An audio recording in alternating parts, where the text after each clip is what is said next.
Hi everyone, welcome to all of you. आप सभी का हमारे शिवा ज्ञान पाठशाला चैनल पर स्वागत है।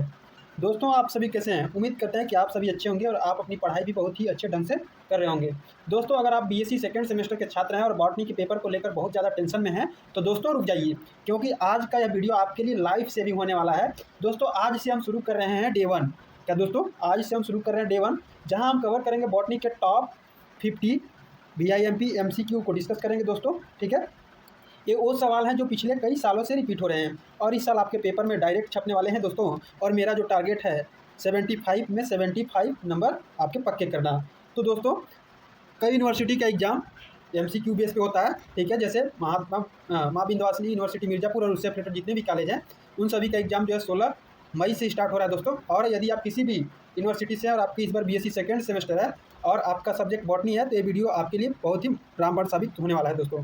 ठीक है, तो आज की वीडियो में हम टोटल 50 VIMP MCQ को डिस्कस करेंगे और डे हमारा 1 है दोस्तों।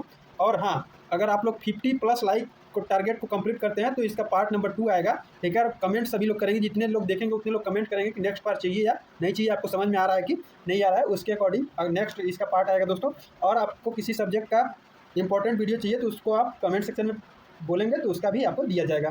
तो बिना आपका समय बर्बाद किए वीडियो को शुरू करते हैं। अगर अभी तक आपने शिवा ज्ञान पाठशाला चैनल को सब्सक्राइब नहीं किया तो कृपया सब्सक्राइब कर लें और बेल आइकन प्रेस कर लें, ताकि किसी प्रकार कोई भी इन्फॉर्मेटिव वीडियो अपलोड हो तो उसका नोटिफिकेशन सबसे पहले आप तक पहुंच सके। तो चलिए क्वेश्चन को देखते हैं दोस्तों। क्वेश्चन नंबर फर्स्ट कह रहा है दोस्तों, each an ovary present in gymnosperm, यानी कि क्या जिम्नोस्पर्म में अंडाशय पाया जाता है? No, yes, only in pinus, only during fertilisation. दोस्तों, आपको यदि इंग्लिश में समझना है तो आप इंग्लिश में देखेंगे, आपको हिंदी में समझ में आ रहा होगा तो हिंदी में आप पढ़ेंगे। ठीक है, हालांकि हम यहाँ पे दोनों लैंग्वेज में लगभग बताएंगे, तो आप लोग जो आपको इच्छा हो वो कर सकते हैं। इसलिए आपको यहाँ पे हिंदी और इंग्लिश दोनों माध्यम में क्वेश्चन को सेट किया गया दोस्तों। ठीक है, तो इसमें से आपका राइट ऑप्शन हो जाएगा ऑप्शन ए, बिल्कुल करेक्ट होगा। ठीक है, यानी कि जिम्नोस्पर्म में ओवरी नहीं पाया जाता है। ठीक है, फर्टिलाइजेशन के बाद ओवरी ही फल बनता है। ठीक है, क्या बनता है? ओवरी ही आपका फल बन जाता है। इसलिए जिम्नोस्पर्म में फ्रूट नहीं लगते और बीज नेक्ड होते हैं, यानी कि नेक्ड रहते हैं, नग्न रहते हैं।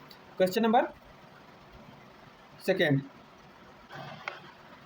कह रहा है कि जिम्नोस्पर्म आर नोन एज, यानी कि जिम्नोस्पर्म को किस नाम से जाना जाता है? Non vascular plants, seed plant, flowering plant या स्पोर प्लांट। तो दोस्तों, इसमें से आपका जो राइट ऑप्शन हो जाएगा ऑप्शन इसमें सेकेंड बिल्कुल करेक्ट होगा। यानी कि जिम्नोस्पर्म को और किस नाम से जाना जाता है? तो सीड प्लांट के नाम से जाना जाता है।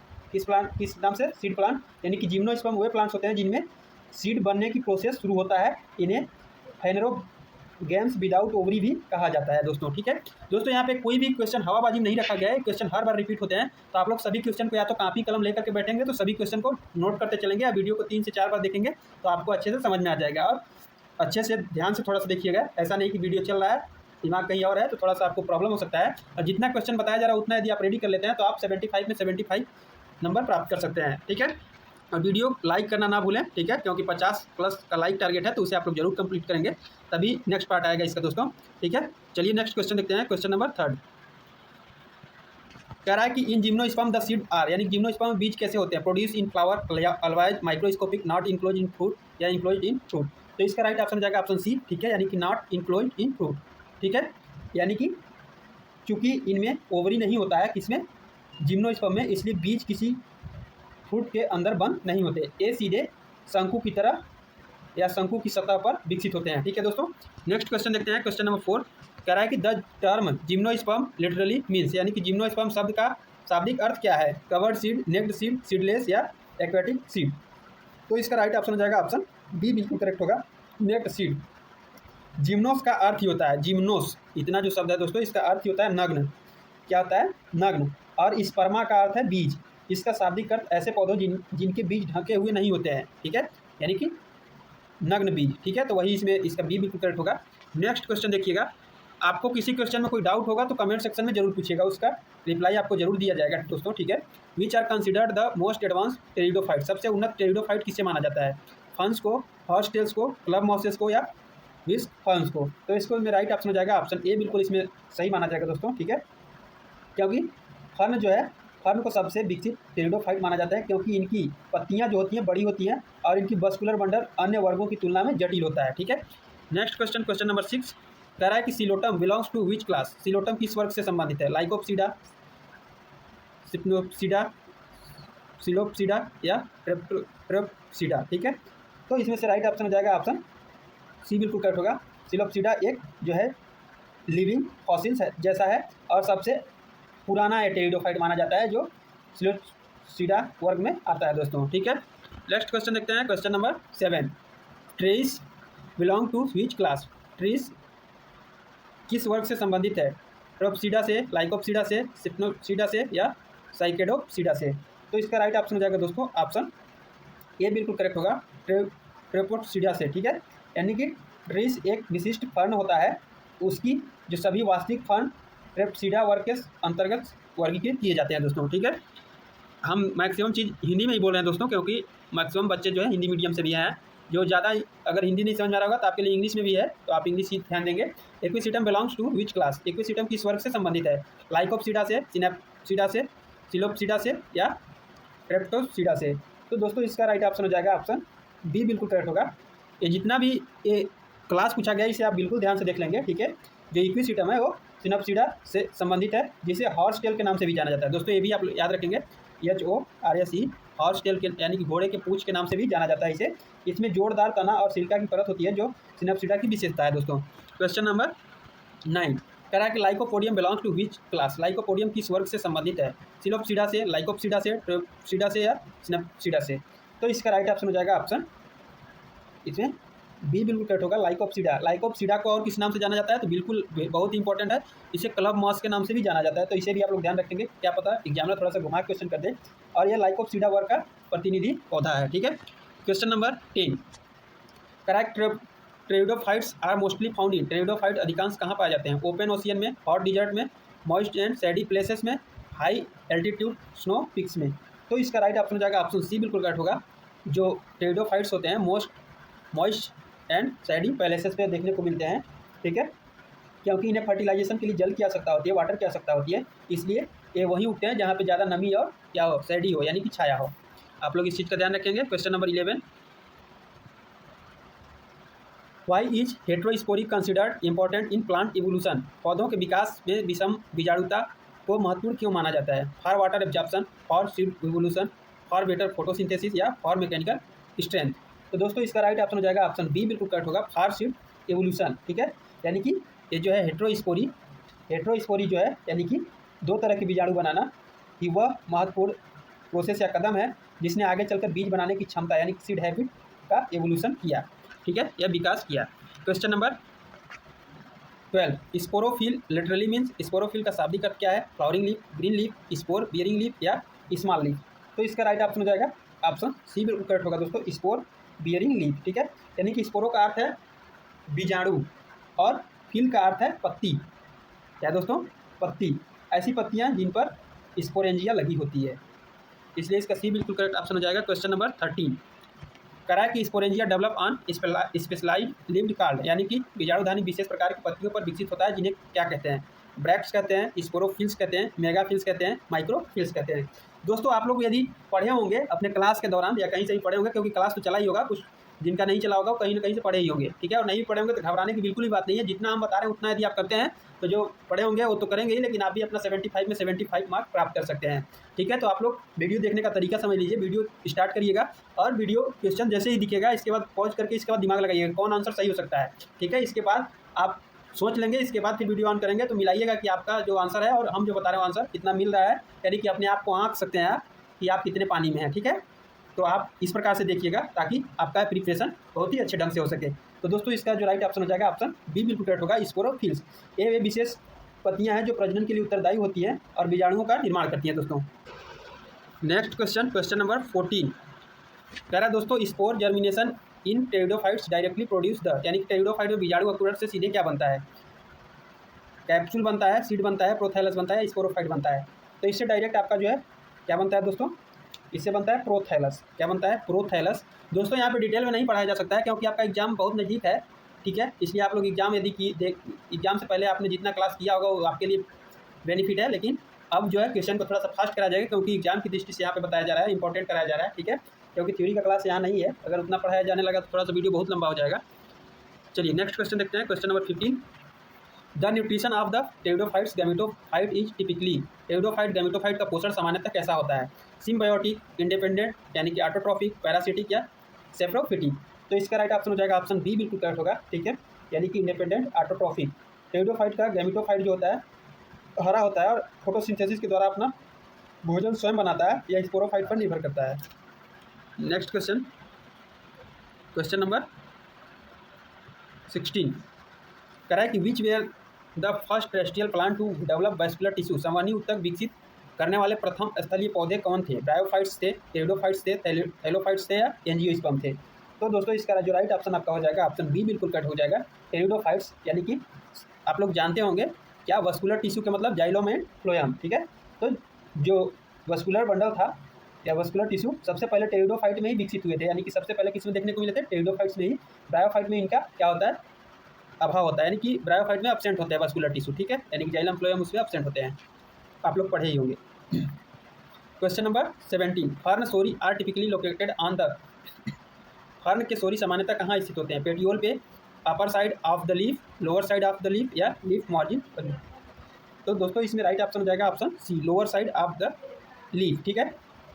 फर्न की पत्तियों को पलटने पर छोटे छोटे भूरे धब्बे दिखाई देते हैं जिन्हें सोरी कहते हैं, ये हमेशा पत्ती की निचली सतह पर स्थित होते हैं।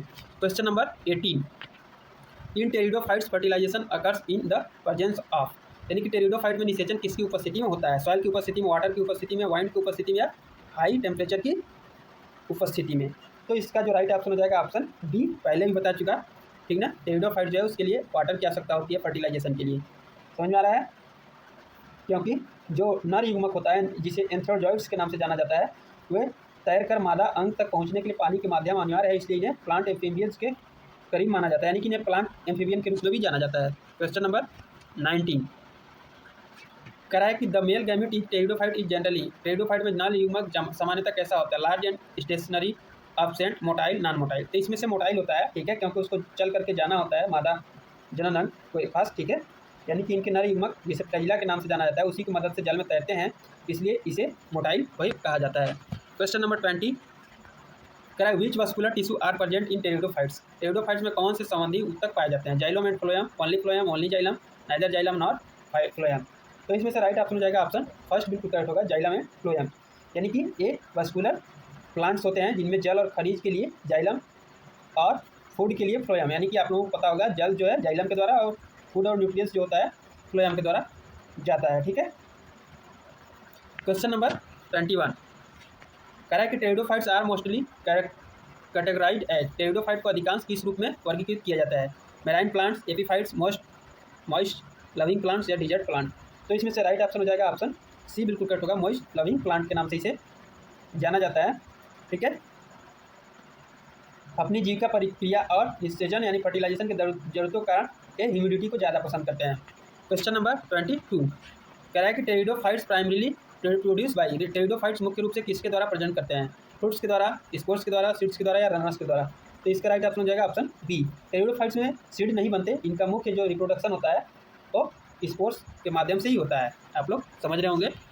दोस्तों वीडियो थोड़ा सा भी हेल्पफुल लगे तो वीडियो को लाइक करना ना भूलें, अपने दोस्तों के साथ भी शेयर करें ताकि उनका भी एग्जाम अच्छा हो सके। जलन का भाव मत रखिएगा, आप अपने दोस्तों के साथ और अपने कॉलेज ग्रुप, फ्रेंड्स ग्रुप में शेयर करिएगा, क्योंकि आपके लिए इतना मेहनत किया जाता है तो उसका परिणाम जो वही होता है लाइक, कमेंट और शेयर, ठीक है, और subscribe.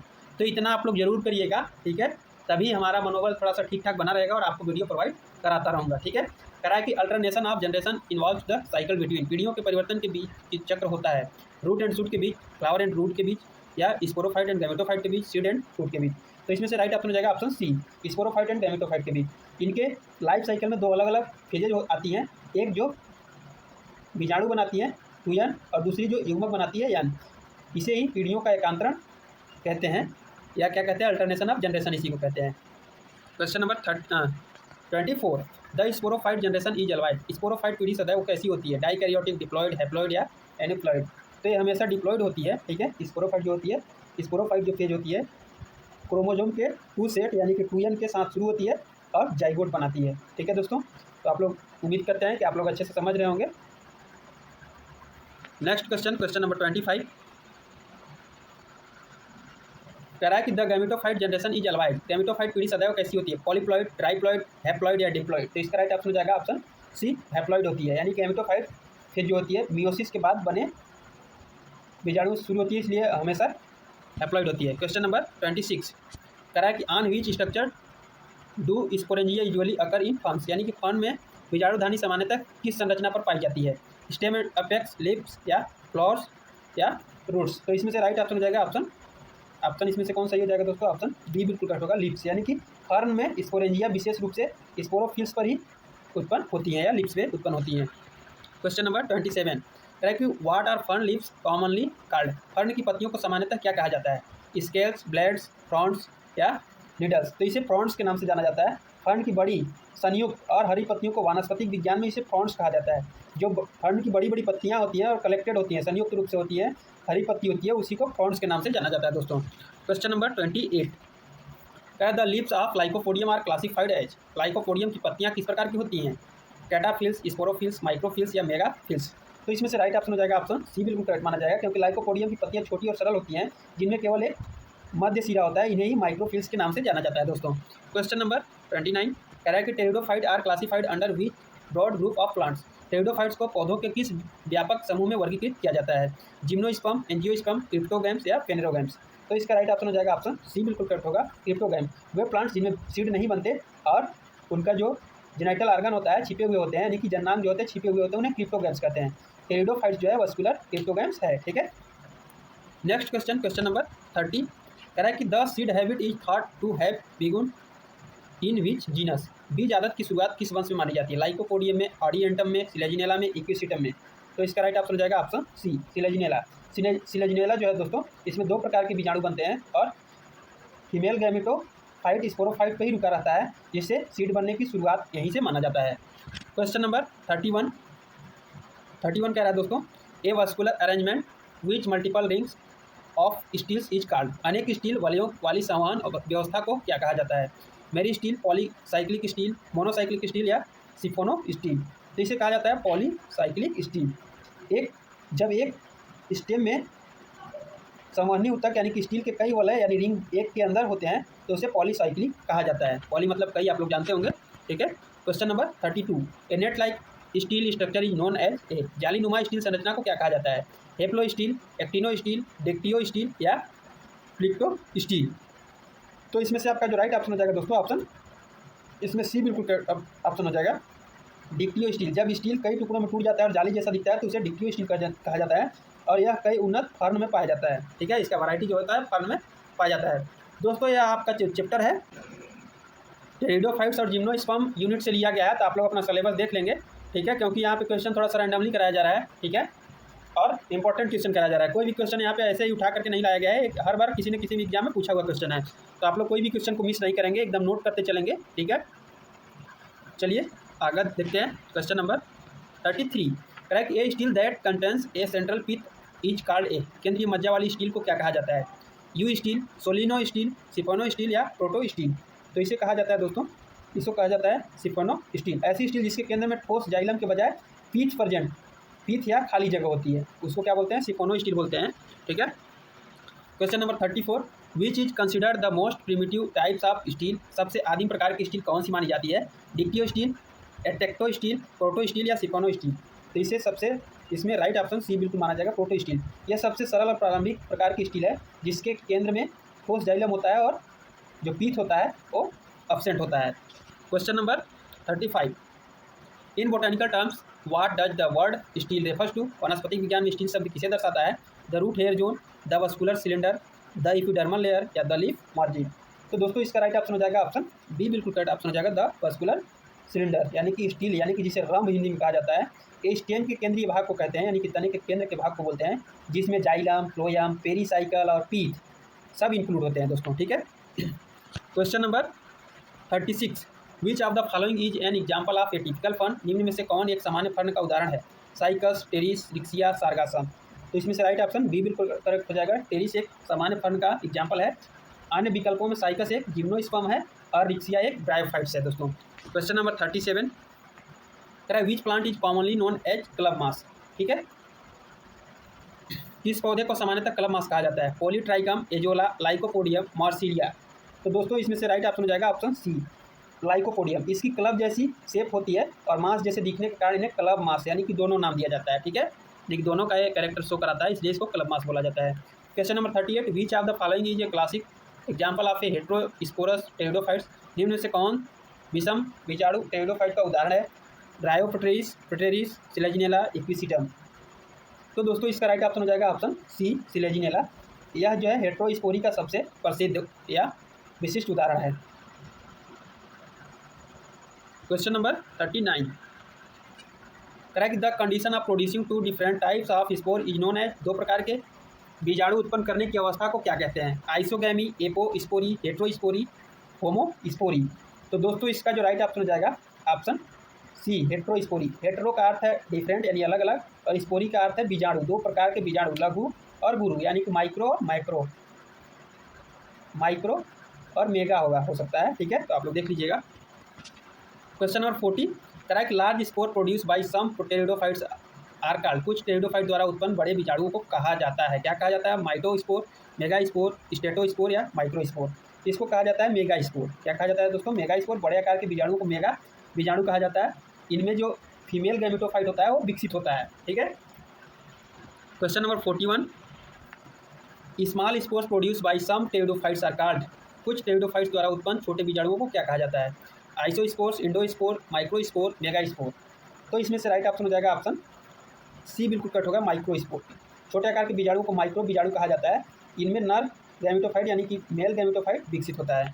Question number 42, what is the name of the female sex organ is pteridophytes. Pteridophytes में मादा जननांग को क्या कहा जाता है? पिस्टिल, आर्चिगोनियम, ओवरी या कार्पेल। तो इसमें इसको क्या कहा जाता है? आर्चिगोनियम कहा जाता है फीमेल को, आपको पता ही होगा। ठीक है। नेक्स्ट क्वेश्चन, क्वेश्चन नंबर 43, कह रहा है दोस्तों what is the name of the male sex organ in pteridophytes. यानी कि टेरिडोफाइट्स में नर जननांग को क्या कहा जाता है? एंथ्रेडियम, ओगोनियम, पोलन ट्यूब, एंथर। इसको क्या कहा जाता है? इसे एंथ्रेडियम कहा जाता है, और फीमेल सेक्स ऑर्गन को आर्किगोनियम कहा जाता है। ठीक है, तो इसे आप लोग ध्यान रखेंगे, और ये एंथ्रोजॉइड्स के अंदर बनते हैं। Next question, question number 44, correct fertilisation in pteridophytes absolutely requires with medium. Pteridophytes में निषेचन के लिए कौन सा माध्यम आवश्यक है? Insect, bird, water, wind. दोस्तों ये कई बार क्वेश्चन देखिए पूछा गया है, तो इसका सी बिल्कुल करेक्ट ऑप्शन हो जाएगा। ठीक है, तो सी यदि आपने टिक किया तो बिल्कुल करेक्ट किया है। फर्टिलाइजेशन के लिए जल का मीडियम अनिवार्य है, क्योंकि नर युग्मक तैरकर ही मादा युग्मक तक पहुँच करके फर्टिलाइजेशन करते हैं। नेक्स्ट क्वेश्चन, क्वेश्चन नंबर 45, करा कि a group of sporangia is technically referred to as. बीजाणुधानियों के समूह को क्या कहा जाता है? कोन, सोरी, इंड्यूसियम या स्ट्रोबाइल्स। तो दोस्तों इसमें से आपका जो राइट ऑप्शन हो जाएगा ऑप्शन बी, बिल्कुल करेक्ट होगा, सोरी। फर्न की पत्तियों पर बीजाणुधानियों के जो गुच्छे होते हैं उसी को सोरी के नाम से जाना जाता है। ठीक है। क्वेश्चन नंबर 46, करा कि in pteridophytes spore are produce inside which structure. ठीक है दोस्तों, करा कि टेरिडोफाइट में बीजाणु किस संरचना के भीतर बनते हैं? पोलन सेक के, आर्चिगोनियम के, स्पोरेंजियम के या ओव्यूल के। तो इसमें से राइट ऑप्शन हो जाएगा ऑप्शन सी, बिल्कुल करेक्ट होगा, स्पोरेंजियम। वह थैलोनिमा संरचना जिसके भीतर जो है बीजाणु का फॉर्मेशन होता है उसे स्पोरेंजियम के नाम से जाना जाता है। Question number 47, what is the typical shape of A pteridophytes prothallus. Pteridophytes prothallus का सामान्य आकार क्या होता है? फिलामेंटस, डिस्कोइड, हार्ट शेप या सर्कुलर। तो इसमें से राइट ऑप्शन हो जाएगा दोस्तों ऑप्शन सी, बिल्कुल करेक्ट होगा, यानी कि हार्ट शेप। फर्न का प्रोथैलस आमतौर पर एक छोटे हरे दिल के आकार का होता है। क्वेश्चन नंबर 48, यहाँ पे क्वेश्चन थोड़ा सा आपको फास्ट करा जा रहा है। ठीक है, क्योंकि आपके एग्जाम की दृष्टि से कराया जा रहा है। ठीक है, the gametophyte of pteridophyte is specially known as. Pteridophytes के गैमेटोफाइट को विशेष रूप से क्या कहा जाता है? Primary mycelium, endosperm, prothallus, protonema. तो इसमें आपका राइट ऑप्शन हो जाएगा ऑप्शन सी, प्रोथैलस। ठीक है, टेरिडोफाइट्स के स्वतंत्र अल्पजीवी गैमेटोफाइट को ही प्रोथैलस के नाम से जाना जाता है। Question number 49, correct what is the dominant generation in the life cycle of pteridophytes. यानी कि टेरिडोफाइट के जीवन चक्र में प्रमुख पीढ़ी कौन सी होती है? Zygote, sporophyte, prothallus, gametophyte. तो इसमें से राइट ऑप्शन हो जाएगा ऑप्शन बी, स्पोरोफाइट। टेरिडोफाइट्स का मुख्य पौधा जो होता है स्पोरोफाइट यानी कि टूयन होता है। ब्रायोफाइट्स का मुख्य पौधा जो होता है वो यन होता है। ठीक है, तो ये डिफरेंस होता है, आप लोग ध्यान रखेंगे इसका। दोस्तों आप लोग कमेंट सेक्शन में बताएंगे कि आपको वीडियो का क्वेश्चन जो है समझ में आ रहा है कि नहीं आ रहा है, और लाइक सभी लोगों को करना है। जितने लोग वीडियो को वॉच करेंगे लाइक जरूर करेंगे, तभी आपका नेक्स्ट पार्ट आएगा दोस्तों, ताकि आपका एग्जाम 75 में 75 हो सके। ठीक है, चलिए नेक्स्ट क्वेश्चन देखते हैं। आज की इस वीडियो का ये अंतिम क्वेश्चन है। ठीक है, which of the following is considered the most primitive living vascular plant. निम्न में से सबसे आदिम जीवित संवहनी पौधा कौन सा माना जाता है? एडियंटम, सिलोटम, साइकस या फाइनस। तो इसमें से राइट ऑप्शन हो जाएगा ऑप्शन बी, सिलोटम। सिलोटम को सबसे प्राचीन जीवित संवहनी पौधा माना जाता है, क्योंकि इसमें वास्तविक जड़ें और विकसित पत्तियां नहीं होती थी। तो दोस्तों ये रहा आपका टॉप 50 मोस्ट इंपॉर्टेंट क्वेश्चन को हमने डिस्कस किया है आज की इस वीडियो में, और आज का हमारा डे 1 है। ठीक है, आप लोग जैसे ही 50+ लाइक टारगेट को कंप्लीट करेंगे तो आपका नेक्स्ट पार्ट वीडियो देखने को मिलेगा और आपका एग्ज़ाम से पहले पूरा तैयारी अच्छे से करा दिया जाएगा, ठीक है, ताकि आप अपने एग्ज़ाम में अच्छा स्कोर कर सकेंगे और अपना परसेंट भी बहुत ही अच्छे ढंग से बना पाएंगे, ठीक है। तो आज ये हमारे थे टॉप 50 MCQ। आपने देखा कि कैसे छोटे छोटे कॉन्सेप्ट से बड़े सवाल बनते हैं। इन सभी क्वेश्चन की आप लोग एक नोट कॉपी बना लीजिएगा, ठीक है। और आप यदि आप हमारे टेलीग्राम चैनल से जुड़ना चाहते हैं तो टेलीग्राम चैनल का लिंक वीडियो के डिस्क्रिप्शन में दिया हुआ है, वहाँ जाकर के आप टेलीग्राम से जुड़ सकते हैं। उम्मीद है आज का ये डे 1 सेशन आपकी तैयारी में 4 चांद लगा देगा। कल हम मिलेंगे डे 2 के साथ, और डे 2 के साथ तभी मिलेंगे जब आप 50+ लाइक टारगेट को कंप्लीट करेंगे। और कमेंट सेक्शन में सभी को कमेंट में लिखना है, ठीक है, नेक्स्ट पार्ट के लिए, जिसमें हम एक नया टॉपिक उठाएंगे और आपको उसका 50 फिर क्वेश्चन कराएंगे। इसी तरीके से आपका एग्जाम से पहले टोटल MCQ करा दिया जाएगा। तो दोस्तों, जाने से पहले चैनल को सब्सक्राइब करके बेल आइकन दबा लो ताकि कल वाली क्लास मिस ना हो। इस वीडियो को अपने कॉलेज ग्रुप में शेयर करो, सबका भला होना चाहिए। पढ़ते रहिए, आगे बढ़ते रहिए। जय हिंद। दोस्तों, आपके मन में किसी प्रकार कोई डाउट हो तो कमेंट सेक्शन में कमेंट करके पूछ सकते हैं। मिलते हैं अगले वीडियो में अगले टॉपिक के साथ, तब तक के लिए थैंक यू।